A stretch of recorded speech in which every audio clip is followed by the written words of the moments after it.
With the name of Allah Almighty, the most gracious, the most merciful. Dear student and follower, today we'll discuss what is tragedy according to Aristotle. We'll discuss what is art, fine art. We'll discuss what is visual art. Further, we'll discuss what is tragedy versus epic. So what's the difference between tragedy and epic? We'll see what is the manner of articulation. We further see what is the medium of imitation. जैसे कि हमने पहले देखा था medium of imitation, जैसे उसने बताया था पेंटिंग और पोएट्री का दोनों का मीडियम वो उसने कहा था डिफरेंट है। ठीक है, इसमें मजीद हम इसी को प्रोलॉन्ग करेंगे। मजीद उसने कहा कि ओवरऑल जो पोएट्री है वो दो किस्म की है। एक उसने बताया पेंजेरिक पोएट्री है जिसको हिम भी कहते हैं, यानी जो ग्रीक थे, रोमन ग्रीक्स, तो वो गॉड गॉडेसेस की एप्रिसिएशन में कुछ लिखते थे, उनके ऊपर उनको अप्रिशिएट करने के लिए अपने अपने गॉड गॉडेसेस को लिखते थे। उसको पेंजेरिक भी कहते थे, PYNEGYRIC, पेंजेरिक पोइट्री जो होती है। उसके बाद आई एम एक पोइट्री है जिसको स्टैरिक पोइट्री भी कहते हैं। स्टैरिक पोइट्री से उन्होंने निकाला कॉमेडी, और जो हिम जो पेंजेरिक पोइट्री है उससे उन्होंने क्या निकाला, गॉड गॉडेसेस की जो पोइट्री है उससे उन्होंने ट्रेजेडी निकाला, यानी उसको सीरियस पोइट्री बनाया।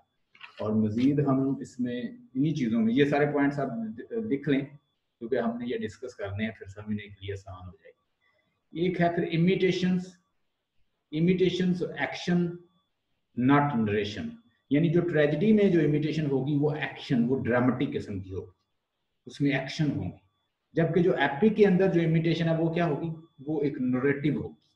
जैसे मैं अक्सर बताता हूँ कि होमर जो था वो नरेट करता था पोइट्री को, गा के पढ़ते थे, बताते थे वो। लेकिन ट्रेजेडी चूंकि परफॉर्म की जाती है, ट्रेजेडी इतनी छोटी नहीं होनी चाहिए कि आपका जो उसके अंदर कॉज इफेक्ट ना हो, यानी एक तो उसके अंदर कॉज इफेक्ट होना चाहिए, एक उसके अंदर पेरिपिटी और डिस्कवरी होनी चाहिए। पेरिपिटी क्या होता है, रिवर्सल ऑफ द सिचुएशन। लिख लें व्हाट इज पेरिपिटी। पेरिपिटी, अगर पेरिपिटी और उसके अंदर डिस्कवरी नहीं है तो आपका जो प्लॉट होगा वो बड़ा सिंपल सा होगा, लोग उसको एंजॉय नहीं करेंगे। यानी आप इतना लंबा उसे बनाएं अपनी ट्रेजेडी को, अगर आप ट्रेजेडी लिख रहे हैं तो उसको इतना लंबा बनाएं। ये मैं कहीं से पढ़ा नहीं रहा, ये मैं अपने आइडिया बता रहा हूँ, आप लिख लें अपने वर्ड्स में। अच्छा, अगर आप एक ट्रेजेडी लिख रहे हैं तो ट्रेजेडी इतनी छोटी ना हो कि जो उसको देखने वाला है या जिसको आप दिखा रहे हैं वो बैठे और उठ के खड़ा हो जाए, यानी वो बैठा है 5 मिनट में आप खत्म कर दें। नो, उसके अंदर आप शामिल करें पेरिपिटी, उसके अंदर आप शामिल करें, यानी जो आपका हीरो है उसकी रिवर्सल ऑफ सिचुएशन, कि वो बहुत बड़ा एक किंग था तो वो बैगर बन जाए, उसके अंदर चेंज आए, और फिर वो जब चेंज आए तो अल्टीमेटली वो डिस्कवरी भी करे, कुछ लर्न भी करे, कुछ हासिल करे, कुछ जैसे वो ईडिपस जो है वो अंधा होता है, फिर उसे समझ आती है कि व्हाट इज रियलिटी, यानी वो एक किंग से अल्टीमेटली बैगर बन जाए, या उसकी इतनी सिचुएशन चेंज हो जाए कि ऊपर से नीचे गिरे, और वो उसके अंदर एक ट्रेजिक फ्लॉ हो, और वो ड्रामेटिक सिचुएशन में हो कि आपके सामने डिस्प्ले हो डायलॉग की फॉर्म। ठीक है, ये है ट्रेजेडी।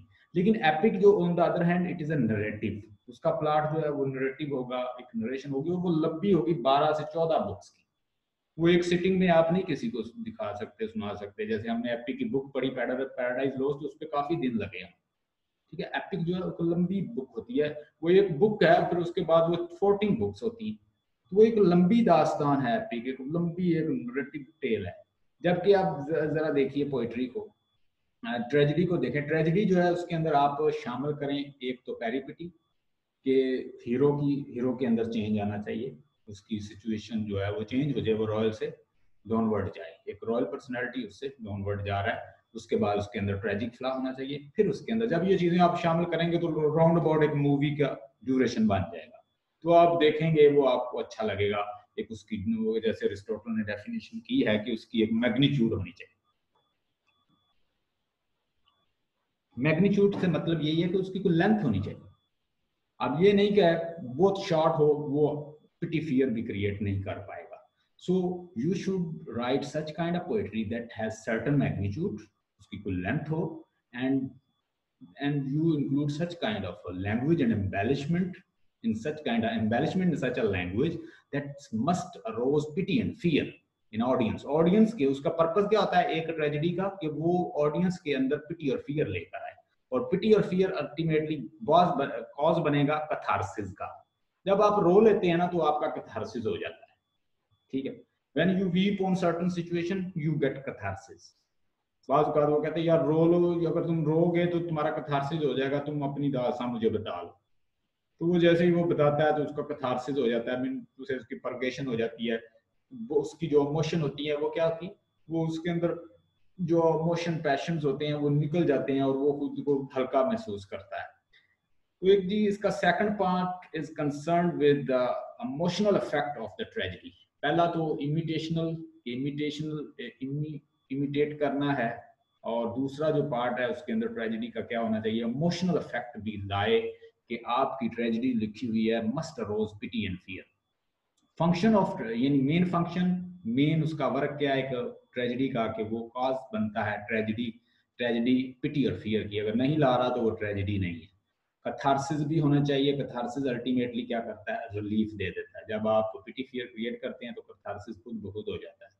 6 एलिमेंट फिर हम डिस्कस करेंगे इसके अंदर।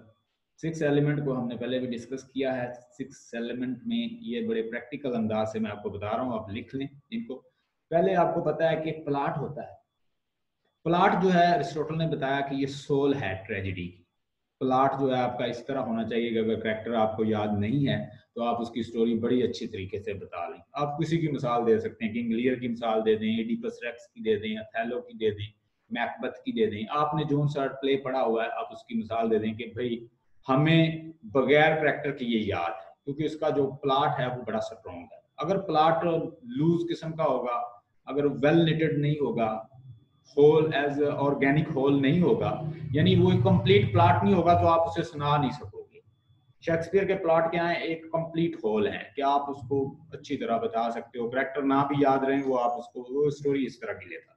तो जिसके प्लॉट स्ट्रॉन्ग होते हैं वो स्टोरी जो होती है वो क्या होती है, वो ट्रेजेडी कामयाब रहती है। लूज प्लॉट है अगर आपका तो आपकी ट्रेजेडी कामयाब नहीं होगी। उसने कहा कि अगर 3 चीजों को निकाल भी दें, जैसे उसने बताया कि अगर आप सारी चीजें निकाल दें, लीस्ट इंपॉर्टेंट है, लेकिन प्लॉट जो है वो सबसे ज्यादा इंपॉर्टेंट। वो एक लिविंग ऑर्गेनिज्म है, वो एक लिविंग, उसके अंदर जान होती है। असल रूह जो है वो पूरी ट्रेजेडी की एक प्लॉट होता है।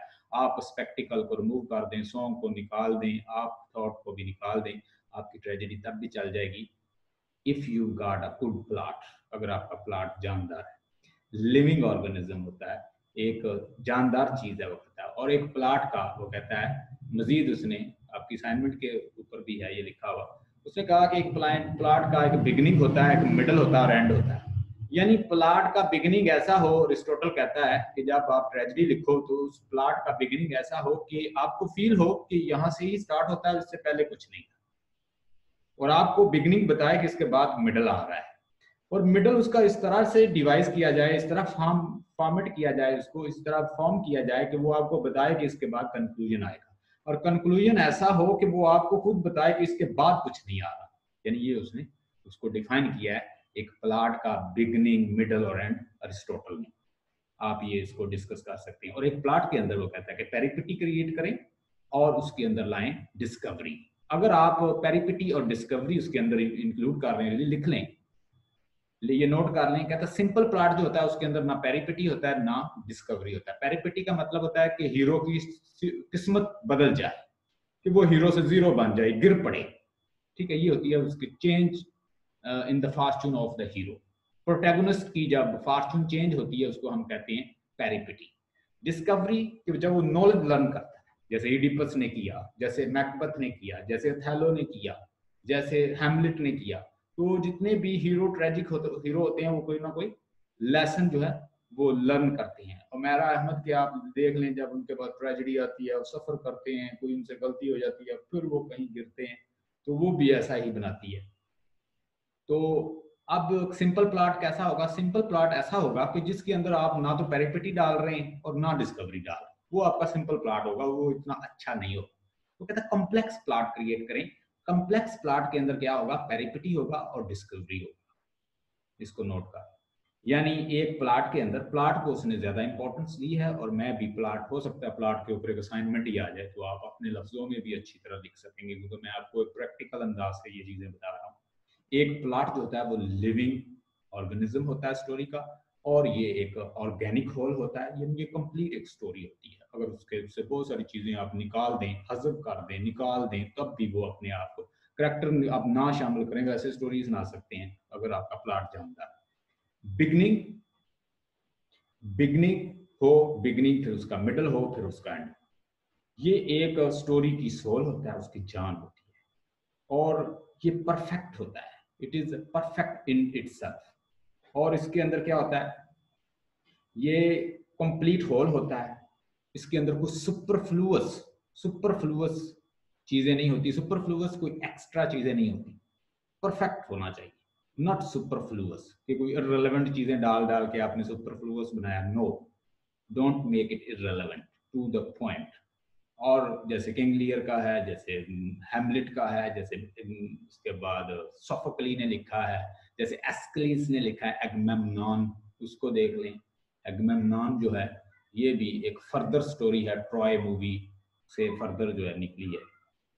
और एक्शन होना चाहिए, एक्शन जो है वो आगे लेकर जाए, यानी इंसिडेंट जो है वो फर्दर एक्शन को आगे लेकर जाए। मिसाल के तौर पर जैसे वो उसे पता चलता है कि मैं अपने फादर को कत्ल करूंगा, मदर से शादी करूंगा, तो उसको उसको सोच के या उससे बचने के लिए दौड़ता है, और फिर अल्टीमेटली वो मिलता भी अपने पेरेंट्स से ही है, यानी जिनसे वो बचता है वो उन्हीं से, यानी कॉज और इफेक्ट साथ साथ चले, लॉ ऑफ प्रोबेबिलिटी साथ साथ चले। ठीक है, एक्शन जो इंसिडेंट है वो एक्शन को लीड करे, आगे लेकर जाए, ये एक अच्छे प्लॉट की निशानी है। सिंपल प्लॉट के अंदर नो पेरिपिटी और नो डिस्कवरी, बिल्कुल सादा होगा और वो कोई पिटी फियर नहीं ला सकेगा। कॉम्प्लेक्स प्लॉट जो है वो पेरिपिटी भी और डिस्कवरी भी होगा। डिस्कवरी में मैं आपको बता सकता हूँ कि इडिपस रेक्स के अंदर अगर आप देखें तो आपको पेरिपिटी मिलेगी। ठीक है, एक हीरो है, तो उसकी जब उसे पता चलता है कि वो अपनी मदर से शादी कर चुका है और फादर को कत्ल कर चुका है, तो वो अपनी आंखें फोड़, किस्मत बदल गई, फकीर बन गया। फिर अल्टीमेटली उसे नॉलेज मिला, उसने लर्न किया कि मैंने किस किस के साथ गलती की है, फिरौन के साथ, जुकेस्ट्रा के साथ, किस किस के साथ मैंने, मेरे अंदर एक ह्यूब्रिस था, वो बहुत सारी चीजें फिर लर्न कर ली। अब हैमलेट की तरफ आ जाए। हैमलेट जो होता है वो एक शहजादा होता है, प्रिंस, और उसे पता चलता है कि उसे पहले तो नॉलेज नहीं होता, वो ब्रूडिंग करता रहता है कि मैं अपने चचा को मारूं, मुझे यदि एक स्पिरिट आ रही है, वो मुझे बता रही है कि मैं हैमलेट तुम्हारे फादर की स्पिरिट हूं और मुझे इस तरह कत्ल किया गया, तुम्हारी मदर और तुम्हारे अंकल ने मिलकर मुझे कत्ल किया है, सल्तनत, मेरी सल्तनत को हासिल करने के लिए, तुम बदला लो। तो वो ब्रूडिंग करता रहता है, अल्टीमेटली फिर उसकी सिचुएशन बदल जाती है, वो मैड हो जाता है, वहां सिचुएशन बदल जाती है। ठीक है, अल्टीमेटली वो लड़ता है और वो जान लेता है, उसे रियलाइज कर लेता है कि उससे क्या क्या गलती हुई, एक तो उसने डिले किया, एक वो एक्शन टाइम पे ना ले सका, ये सारी चीजें वो अपनी गलतियां फिर लर्न कर लेता है एक करेक्टर, एक प्रोटैगनिस्ट। तो action must, incident must lead to further action, incident हो, कॉज इफेक्ट हो, लॉ ऑफ प्रोबेबिलिटी साथ साथ चले, और उसके अंदर एक ट्रेजेडी के अंदर वैसे तो 6 एलिमेंट होते हैं और सबसे इंपॉर्टेंट जो है उसमें प्लॉट है, और इनको हम वन बाय वन डिस्कस करेंगे। असाइनमेंट काइंडली जो मैंने आपको सेंड की हुई आपको नजर आ रही होगी, आपको स्क्रीन शेयर के जरिए नजर आ रही है। अरिस्टोटल सर कंसेप्ट, आपने सेंड नहीं की, सर आपने सेंड नहीं की। सेंड नहीं, सेंड बाद में कर दूंगा, अभी आपको नजर आ रही है? जी सर, छोटी छोटी छोटी सी नजर आ रही है। छोटी नजर आ रही है, क्या मसला है? एक मिनट, अभी मुझे बताइएगा। अब यस सर, कुछ बेहतर है अब। अब कोई फर्क पड़ा? बेहतर है सर, पहले से बेहतर है। हाँ जी। Aristotle concept of tragedy, Aristotle concept of tragedy देखिएगा, अरिस्टोटल डेफिनेशन ऑफ ट्रेजेडी, मैं इस डेफिनेशन को असल में आपको एक्सपाउंड करना चाहता हूं, जिसको डेफिनेशन समझ आ गई वो इसे डिफाइन भी कर लेगा। The imitation of an action, कि ये एक इमिटेशन है एक्शन की, जैसे हमने पीछे पढ़ा कि इमिटेशन बेसिकली पोएट्री पेंटिंग ये सारी चीजें होती हैं, इमिटेशन होती है, लेकिन उसके जरिए पोएट जो है अपनी क्रिएटिविटी के लिए साथ उसे कुछ न्यू बना देता है, और फिर हमने उसके अंदर पेंटिंग की जो है टूल्स वो डिस्कस किए, और फिर हमने पोएट्री के भी टूल, उसमें रिदम और हार्मोनी। अब यहाँ पे वो कहता है इमिटेशन ऑफ एन एक्शन, लेकिन ट्रेजेडी जो है वो सीरियस एक्शन की कॉपी है, इमिटेशन है ना कि वो कोई ट्रिवियल किस्म की। और ये क्या होता है, ड्रामेटिक फॉर्म में, ड्रामेटिक मीन डायलॉग आपके सामने डिस्प्ले होगा, आपके सामने डायलॉग चल रहे होंगे, वो होगी, और उसके अंदर पेरिपिटी और डिस्कवरी होनी चाहिए। अब इस डेफिनेशन को गौर से देखें, मैं पढ़ता हूँ। The imitation of an action serious complete of the certain magnitude, कि उस जो आप एक्शन परफॉर्म कर रहे हैं, ये ना हुआ आधा आपने किया और आधा बीच में छोड़ के और आप कहें कि ये पूरा हो गया। नो, वो एक जो आपने शुरू किया एक्शन, वो उसको एंड तक भी पहुंचाए, यानी उसका एक मैग्नीट्यूड होना चाहिए। जैसे आप ड्रामा देखते हैं तो देखें, एक जो टसल स्टार्ट होती है तो टसल को एंड करके भी हो जाता है। मिसाल के तौर पर कोई कैरेक्टर अगर जेल में चला गया तो उसकी जमानत हुई है, अल्टीमेटली उसे बाहर निकाला गया, फिर वो आपको दिखाएंगे। अगर कोई मारा गया तो उसकी जगह पे कोई और कैरेक्टर है, वो कोई उसकी जगह लेगा, उसकी ड्यूटी परफॉर्म करेगा। तो बहुत सारे कैरेक्टर जो है वो पार्शियल नहीं दिखाए जाते, आपको कंप्लीट दिखाए जाते हैं। उसकी मैग्नीट्यूड एक पूरी लेंथ होती है। In a language beautified in a different part with a different kind of embellishment, और लैंग्वेज भी बड़ी फ्लावरी और बड़ी एक बम्बास्टिक और बड़ी जिगेंटिक, what though the field be lost all is not lost। तो लैंग्वेज भी बिल्कुल एक, आपको लगेगी कि लैंग्वेज जो है, एक प्रोटैगनिस्ट जो है वो लैंग्वेज बोल रहा है, और एक बड़ी आउटस्टैंडिंग किस्म की लैंग्वेज।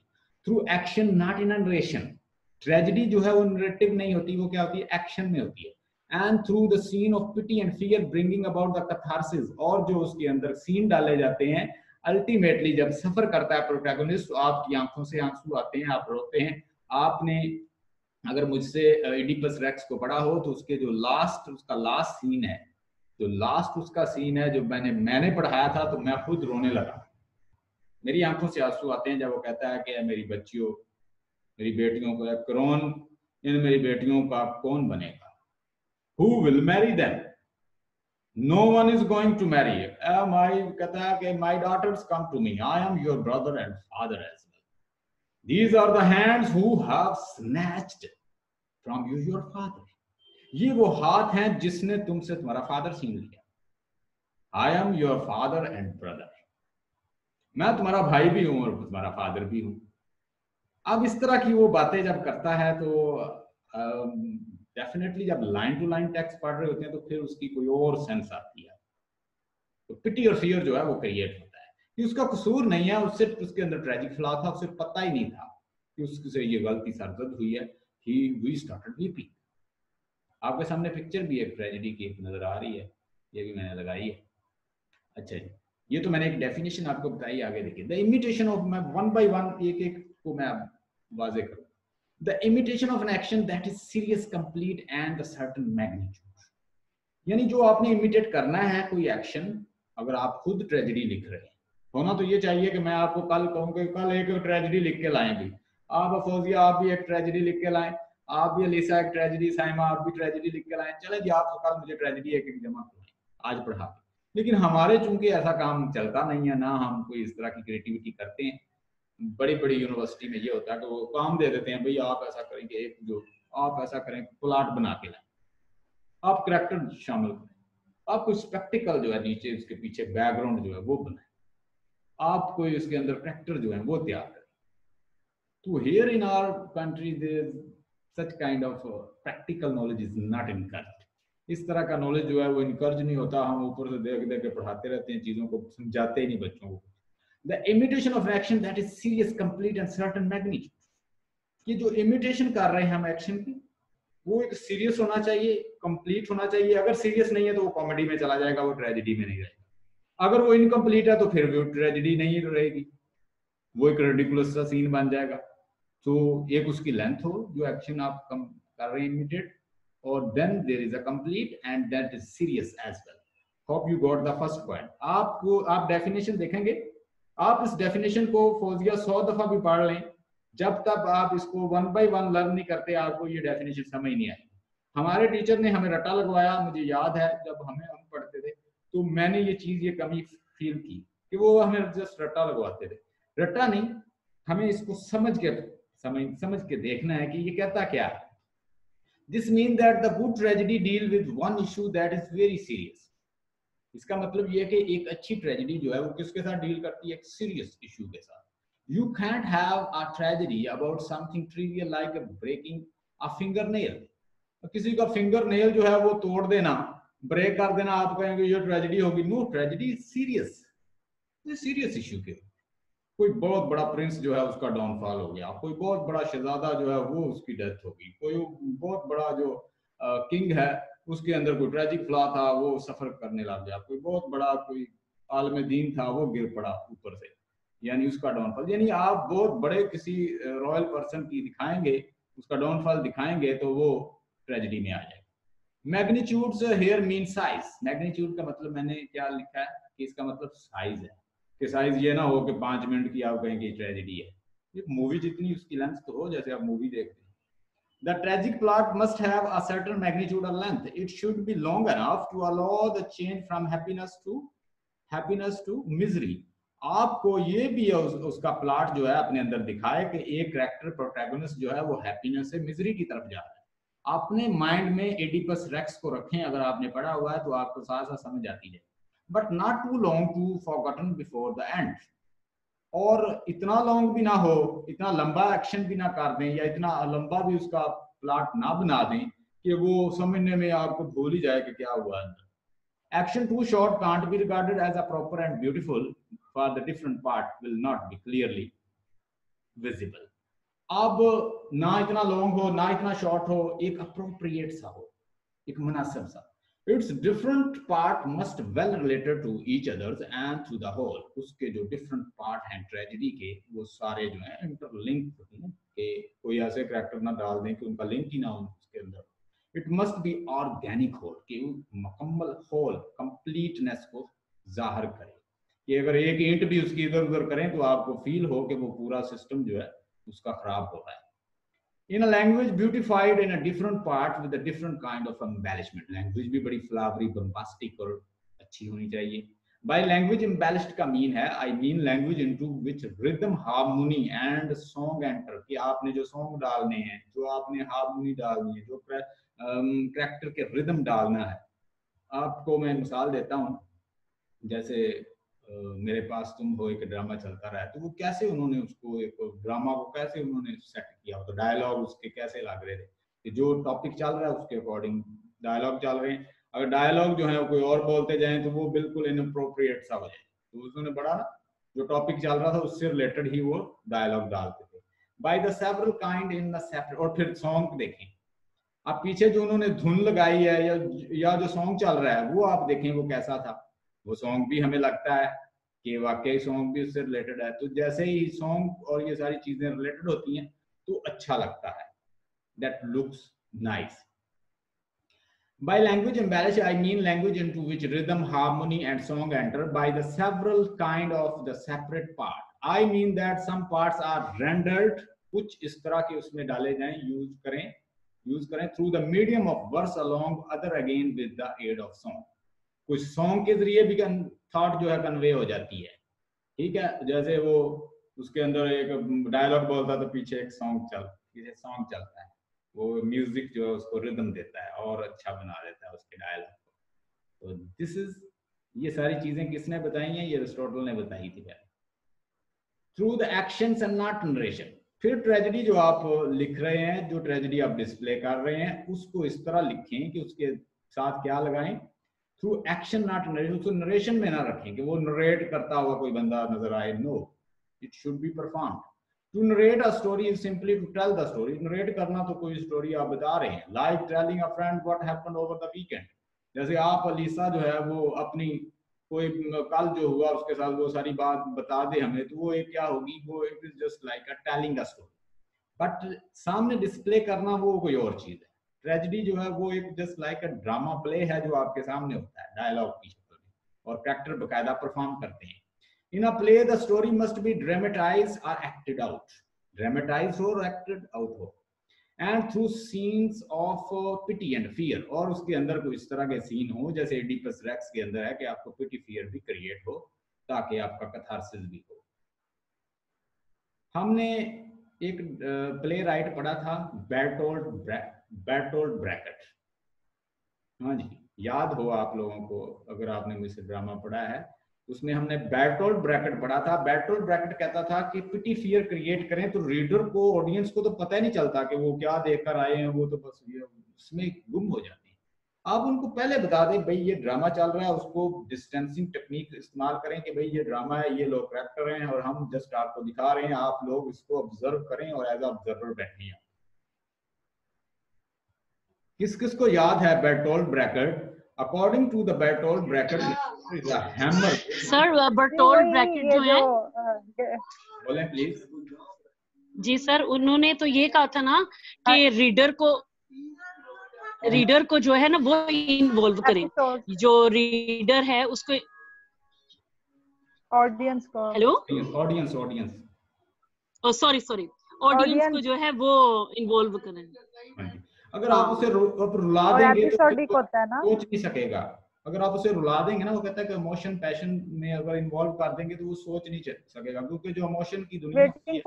सर एक उसका ये भी पॉइंट था ना कि ये ड्रामा जो है ये इंटरटेनमेंट के लिए होना चाहिए, ना कि रुलाने के लिए, ये अम्यूजमेंट के लिए होना चाहिए। No, he says that the drama is for the teaching, didactic purpose, कि उसे टीच करें। उस वक्त ना वो टीच करना चाहता था कोई फिलॉसफी अपनी, जैसे बाज लोग होते हैं वो कोई किसी के बारे में, जैसे सोक्रेटिक डायलॉग जो थे वो भी असल में टीच करना चाहता था, लेकिन वो डायलॉग्स के जरिए, तो वो भी चाहता था कि मैं ऑडियंस को कुछ बताऊं कि वो सोचें, वो सोचने पर मजबूर करना चाह रहा था। एलाइनेशन उन्हीं ने डिस्कवर किया ना कि ये ड्रामा में होना चाहिए।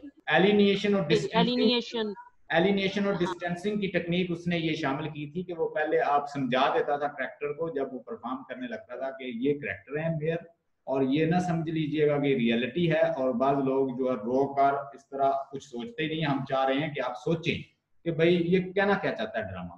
तो इस तरह वो कहता है कि उसकी परफॉर्मेंस का भी पता चल जाता है कि ये कर क्या रहे हैं। बहुत सारी चीजें जो है जो फिर ऑडियंस है इग्नोर कर देते हैं कि ड्रामे के अंदर क्या क्या, इस ड्रामा के अंदर क्या वीकनेस है। अगर लेट्स सपोज आप मूवी को आप क्रिटिकली वॉच करें ना, आप हम लोग तो रोने लग जाते हैं ना देख के। अगर आप मूवी को जरा, हम वो कहते हैं ना विलिंग सस्पेंशन ऑफ डिसबिलीफ जो है, हम वो कंसेप्ट कर लेते हैं, अपनी जो अक्ल है उसे थोड़ा सा साइड पे करके देख लेते हैं।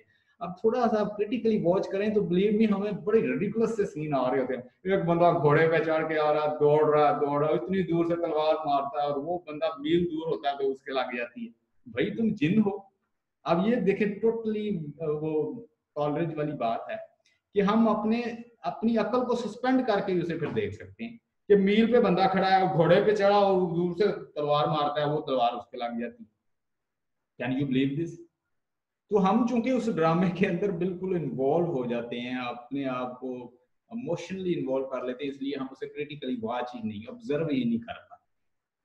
तो Bertolt Brecht want to teach you another thing, observer बनाना चाहते हैं। In tragedy, the event or episodes in the play should lead the audience to feel very sorry for the main character. यहाँ तक आपको क्लियर हो गया जो मैंने चीजें समझाई हैं, यानी जो चीजें मैं आपको बता रहा हूँ यहाँ तक क्लियर है, मैं फिर आगे मजीद हम डिस्कस करेंगे इंशाल्लाह। अच्छा जी, ये काफी लंबी असाइनमेंट है तो मैं चाह रहा हूँ कि इसके सारे पॉइंट आपके गो थ्रू हो जाएं। Should also feel afraid of the hero as he move toward the destructive end, और उसके लिए एक सॉरी भी फील करे कि हीरो जो है उसका डिस्ट्रक्टिव एंड हो रहा है। इसके ऊपर सिर्फ एडिपस जो है ना, एडिपस रेक्स, वो पूरा उतरता है। हाँ जी, ये बेसिकली क्योंकि बहुत जबरदस्त टोटल किनको एवेल्युएट कर रहा था आपको पता है? क्योंकि वो एंड में जो अपनी आंखें भी निकाल देता है और ये चीजें। मैं आपको बताता हूँ, अरिस्टोटल ने चूंकि उस वक्त के जो ग्रेट ट्रेजेडी राइटर थे, जैसे सोफोक्ली था, जैसे एस्किलिस था, यूरिपिड्स था, तो उस वक्त के जो ट्रेजेडी राइटर थे उनको थॉरली उनके वर्क को स्टडी करके उसके बाद उसके ऊपर कमेंट किया था। सोफोक्ली जो है ये सारे जो है इससे भी बड़े थे अरिस्टोटल से, क्योंकि ये उनका वर्क है, इसका मतलब पहले मौजूद था तो उसके वर्क को एवेल्युएट कर रहा था। Bringing about the catharsis of these emotions as the play move along, the event should build up the emotions of the pity and fear. A catharsis, the purging or cleansing of emotion, release of tension. जब आप अपनी tension किसी को बता देते हैं तो उसका कैथारसिस हो जाता है, उसका पर्गेशन हो जाता है। You are relieved, you feel lighted, you feel that you feel as if you have expressed yourself. So as you express your emotion, that find outlet. That's a way of outlet of your emotions. आपकी emotion जो है वो release हो जाती हैं, you feel quite relaxed. तो आप किसी को बताएं और जैसे ही वो रोता है इंसान तो उसके साथ साथ वो कहता है कैथारसिस भी हो जाता है। तो ये कौन लाएगा? ये एक ट्रेजेडी का फंक्शन होता है कि वो उनके अंदर लाए। उनको रुलाना ही रुलाना है, नहीं तो ट्रेजेडी नहीं होती। तो उनका तो मेन मकसद ये कहता है जी जब लोग रोते हैं, इमोशनली इन्वॉल्व हो जाते हैं, तो वो सोच नहीं पाते, ये बेर्टोल्ट ब्रैकेट का मानना था।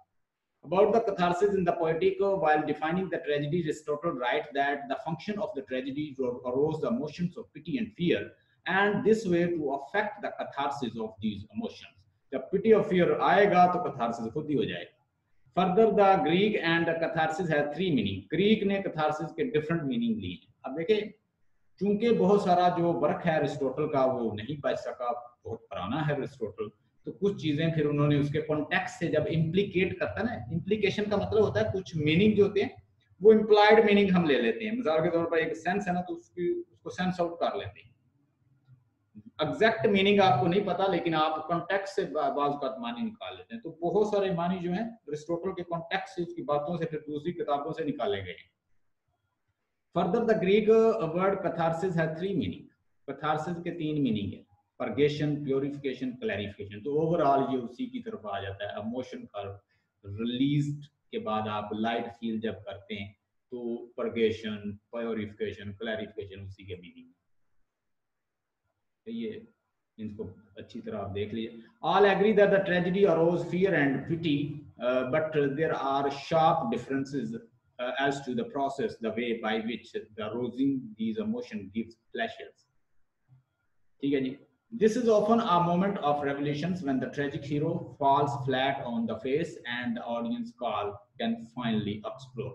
जब आपका हीरो जो है आपके सामने मर रहा होता है, जब उसकी डेथ होती है, तो आपको प्रोटैगनिस्ट की डेथ के ऊपर दुख होता है। आप मुझे बताएं कि मेरे पास तुम हो ड्रामा जब आपने देखा तो कितने लोग उसमें से रोए थे। मैंने कुछ बहुत सारे बच्चों को देखा, वो ड्रामा देख के रोने लगे, उनकी वीडियो जारी हुई। तो ये आप पिटी और फियर जो है ये तो फिर वो क्रिएट कर गया, यानी अल्टीमेटली जो उसका राइटर है उसने रुला दिया लोगों। तो उनका मकसद ही ये होता है ताकि वो आपकी इमोशन के साथ खेल रहा होता है। जो उसको लिखता है, जो आपके सामने परफॉर्म कर रहा है, वो आपकी इमोशन के साथ खेल रहा है और आप उसके साथ बहते चले जाते हैं। सर यही चीज प्लेटो ने डिसलाइक किया ना, कि वो आपको इतना इन्वॉल्व कर लेता है अपने आप में कि आपको खबर ही नहीं रहती बाकी किसी चीज की। यस, प्लेटो ने भी इन चीजों को